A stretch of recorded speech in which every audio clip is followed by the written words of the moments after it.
You welcome, please, Linda Ronstadt. Ladies and gentlemen, Miss Linda Ronstadt.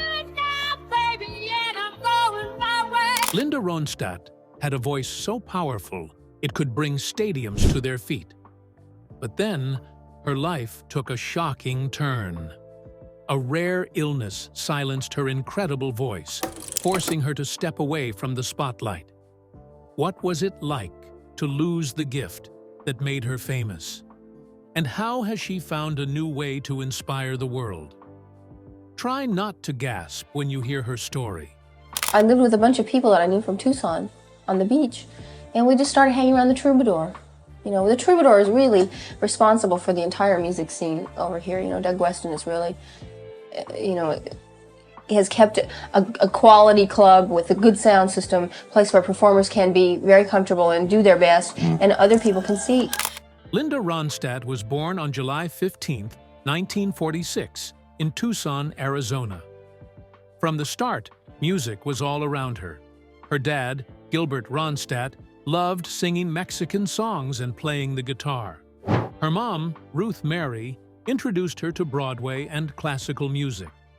Their home was always filled with songs, and the family often gathered to sing together. These moments shaped Linda's love for music and gave her a unique style that mixed Mexican traditions with American tunes. Growing up in Tucson, Linda was surrounded by all kinds of music. The city was full of different sounds: rock and roll, blues, mariachi, gospel, and she soaked it all in. By the time she was 10, she had already started blending these styles in her mind. When Linda Ronstadt was just 18 years old, she made a big decision that would change her life forever. In 1964, she left her hometown of Tucson, Arizona, and moved to Los Angeles. She didn't just want a new place to live, she wanted to follow her dream of becoming a singer. Back in Tucson, she had dropped out of high school and briefly attended college, but music was her real passion. Inspired by the folk music sweeping across America, Linda believed Los Angeles was the perfect place to make her dream come true. Once she arrived, Linda dove right into the music scene. She teamed up with Bobby Kimmel and Kenny Edwards to start a band. They called themselves the Stone Poneys, a name inspired by an old blues song. The three of them began performing at small clubs, including a famous one called the Troubadour. Audiences loved their mix of folk, rock, and country, but what stood out most was Linda's amazing voice. It was clear she had something special, and this was just the beginning of her rise to fame. In 1967, the Stone Poneys had their big break. They recorded a song called Different Drum, written by Michael Nesmith of the Monkees. The song became a hit, reaching number 13 on the Billboard charts. People loved Linda's voice and the way she brought so much emotion to the song. Suddenly, the band was in the spotlight, and Linda's talent was getting noticed everywhere. But even though they had some success, the band didn't last long. After releasing 3 albums, they broke up in 1968. Linda, however, wasn't about to stop. Different Drum showed the world what Linda could do, and it gave her the confidence to go solo. In 1969, she released her first solo album, Hand Sewn. Homegrown. It didn't sell a lot of copies, but it was groundbreaking. People called it one of the first alternative country albums by a woman. More importantly, it showed Linda's ability to combine different musical styles. She started working with talented songwriters like Jackson Browne and Neil Young, who helped her grow as an artist. These early years set the stage for what came next. In 1974, Linda hit it big with her album, Heart Like a Wheel. The album went to number 1 on the charts and included hits like You're No Good and When Will I Be Loved. This was the turning point in her career. Linda became one of the most popular singers of the decade, winning awards and selling millions of albums. Her voice, combined with her ability to blend rock, country, and folk, made her a standout. Well, this was the fucked up thing was she wasn't in any way overweight. Like, she was beautiful. She had a great body. It was just like a weird, she was an actress. And I was on the road all the time, and I was just very depressed, you know, and it's really hard to be creative when you're depressed. Over the years, she kept experimenting with different styles, from rock to traditional Mexican music, showing just how versatile she was. One of the coolest parts of Linda's story is her connection to the Eagles. In her early solo career, she hired Glenn Frey and Don Henley to play in her band. They were talented musicians, and their time with Linda helped shape their sound. Later, they started their own band, the Eagles, and became one of the biggest rock bands ever. Songs like Desperado showed how their paths were connected. Even as the Eagles went on to massive success, Linda's influence on their early days was clear. Her concerts were electric. Fans packed arenas to hear her perform. And by the late 1970s, she was making history as one of the highest-earning female artists ever. No one had done what she was doing on such a big scale. She became the first woman to fill stadiums, proving that female artists could be just as powerful and popular as their male counterparts. People didn't just love her songs, they loved the way she made them feel during her performances. Linda's success wasn't just about stadiums and crowds. She released over 30 albums, each filled with music that appealed to so many different kinds of people. Her 1978 album, Living in the USA, was one of the first albums to sell over 2 million copies, earning what's called a double platinum certification.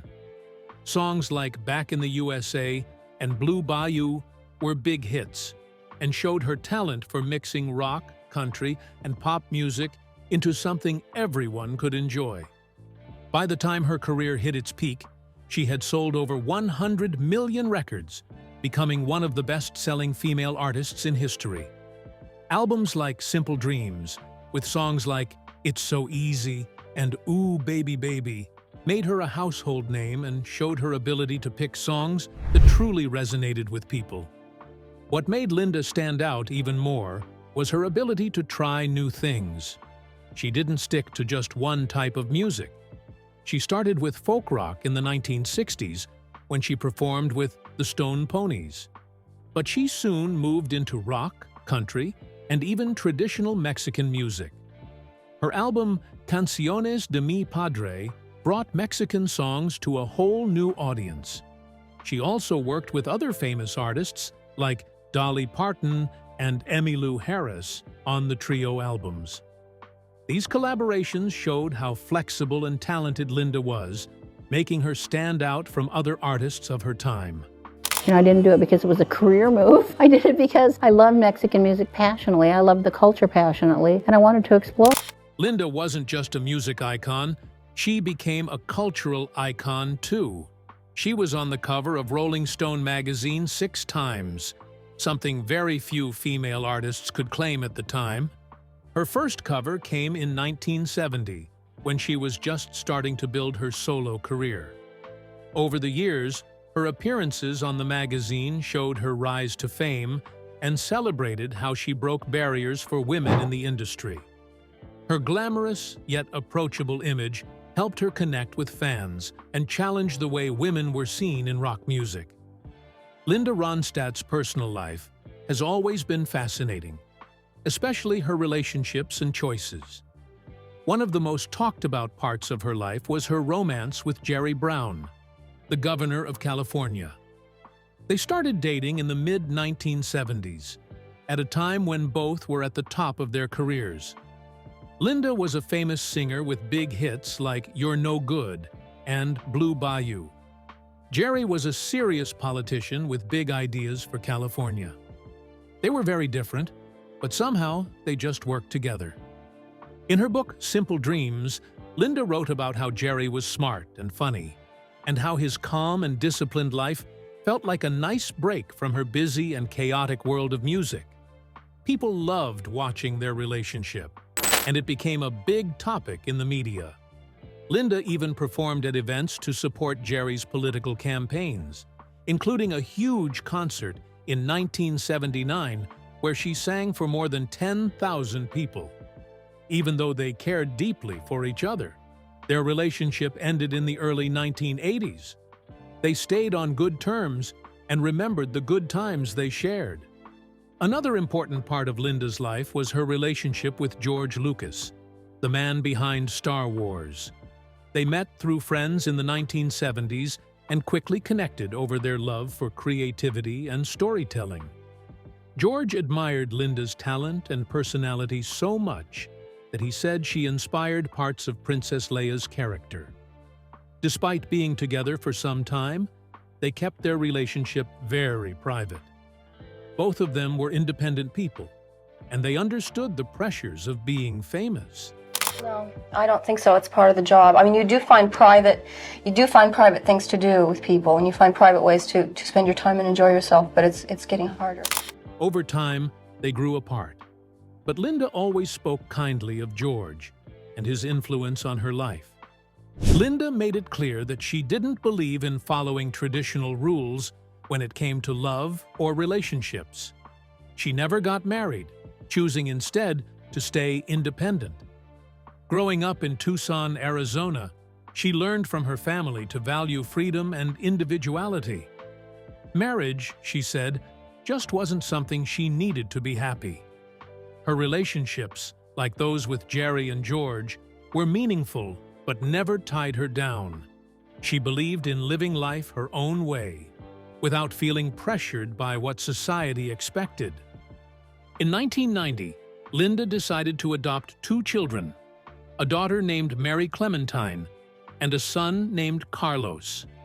Becoming a mother was a big and happy change in her life. She didn't let motherhood slow her down. Instead, she found a way to balance raising her kids with her music career.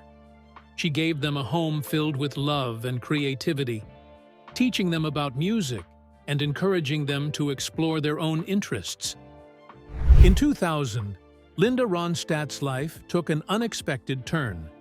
She had always been known for her beautiful and powerful voice, but suddenly, something felt wrong. During a performance of Anyone Who Had a Heart, her voice cracked on a high note, something that had never happened before. She thought it might just be nerves or a bad day, but as time went on, the problem grew worse. Singing, which had always been effortless for her, started to feel difficult. Her voice would freeze or fail in the middle of a song, leaving her confused and frustrated. She told herself it was just stress or getting older and kept going, hoping the problem would pass. In 2009, she gave what would be her final concert in El Paso, Texas, near her hometown. It was a special but bittersweet night. Linda poured her heart into the performance, knowing it might be her last.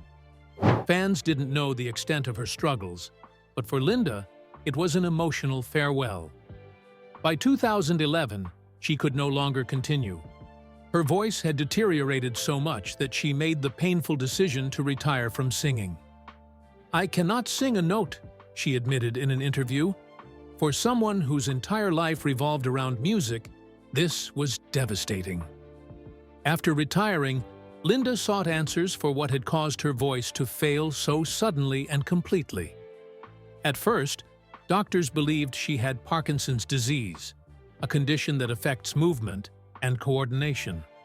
In 2013, she publicly shared her diagnosis, shocking fans around the world.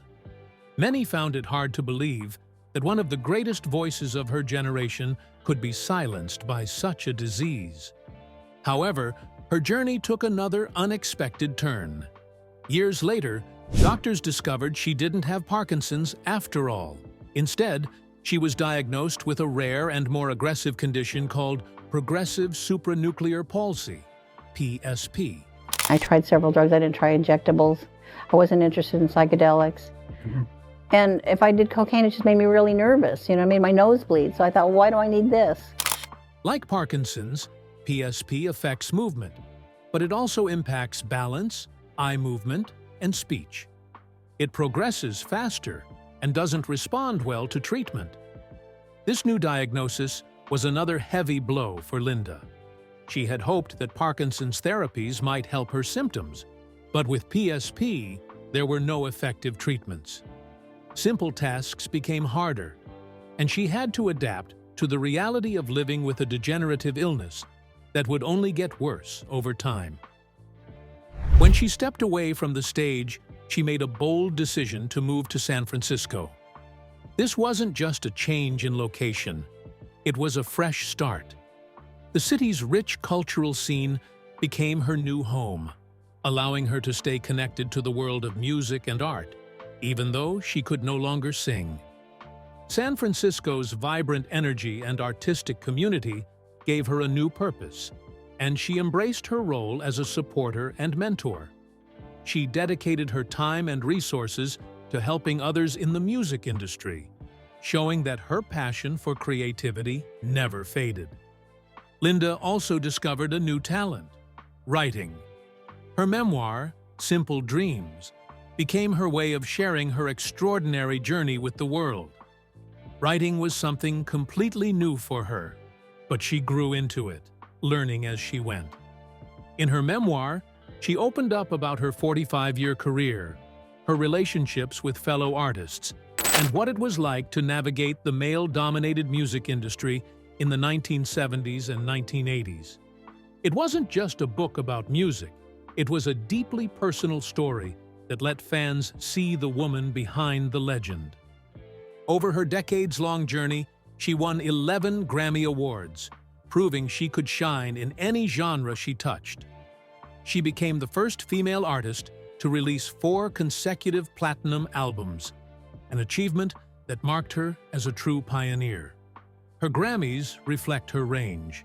She won for a variety of projects, from Canciones de mi Padre in 1989, which celebrated her Mexican-American heritage, to her collaborations with Aaron Neville, which won Best Pop Performance in 1990 and 1991. She even earned a Grammy for Best Musical Album for Children in 1997. One of her most celebrated collaborations was with Dolly Parton and Emmylou Harris for After the Gold Rush in 2000, showcasing her ability to create magic with other iconic artists. Her career was crowned in 2016 when she received the Grammy Lifetime Achievement Award, a recognition of her groundbreaking contributions to music. In 2014, Linda's impact was formally recognized when she was inducted into the Rock and Roll Hall of Fame. Sadly, she couldn't attend the ceremony due to health issues, but the honor reflected her extraordinary legacy. That same year, she was awarded the National Medal of Arts and Humanities, where President Barack Obama added a personal touch by admitting he'd had a schoolboy crush on her. This moment showed just how deeply she had touched not just the world of music, but also popular culture. Yeah, how did you go about getting into things when you came to LA? Oh, it's so weird, you know, it's just luck. I mean, I had no idea what I was doing. In 2019, she received the Kennedy Center Honors, with artists like Carrie Underwood and Trisha Yearwood performing her hits to pay tribute to her timeless influence. Linda didn't just make music, she changed the game for women in the industry. She set new standards for female artists, especially in country music.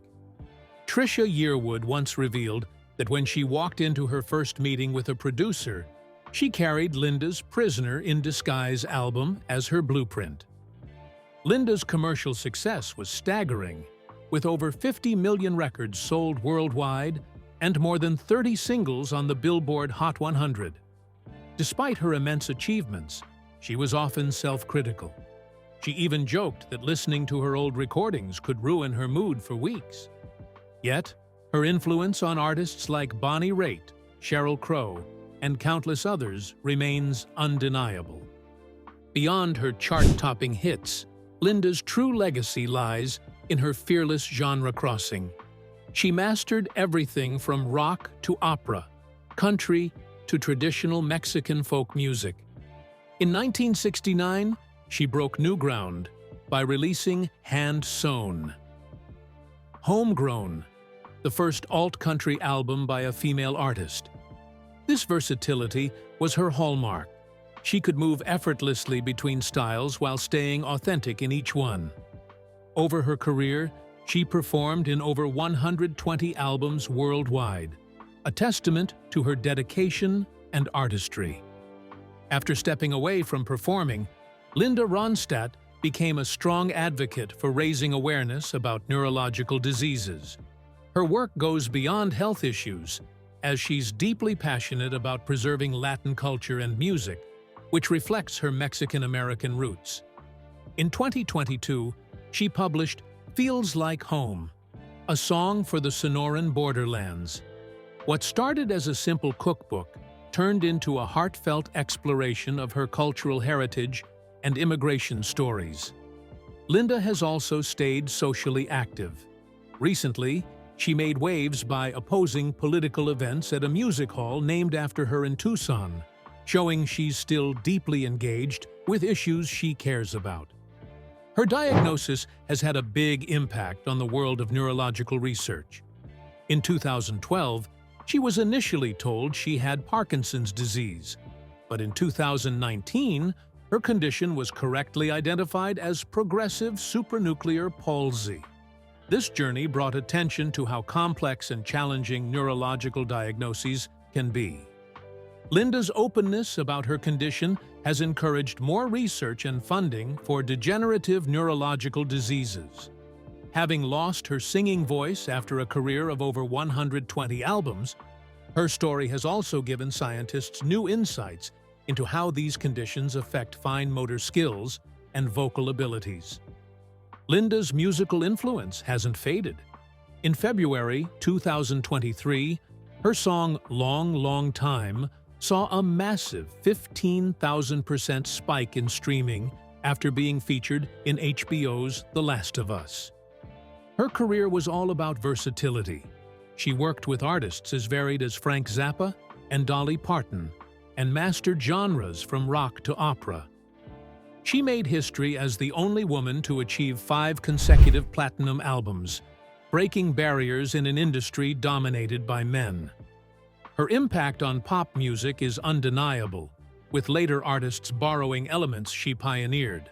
As Jazz Times once put it, Linda had arguably the most sterling set of pipes of her generation, and her legacy continues to inspire new generations of musicians.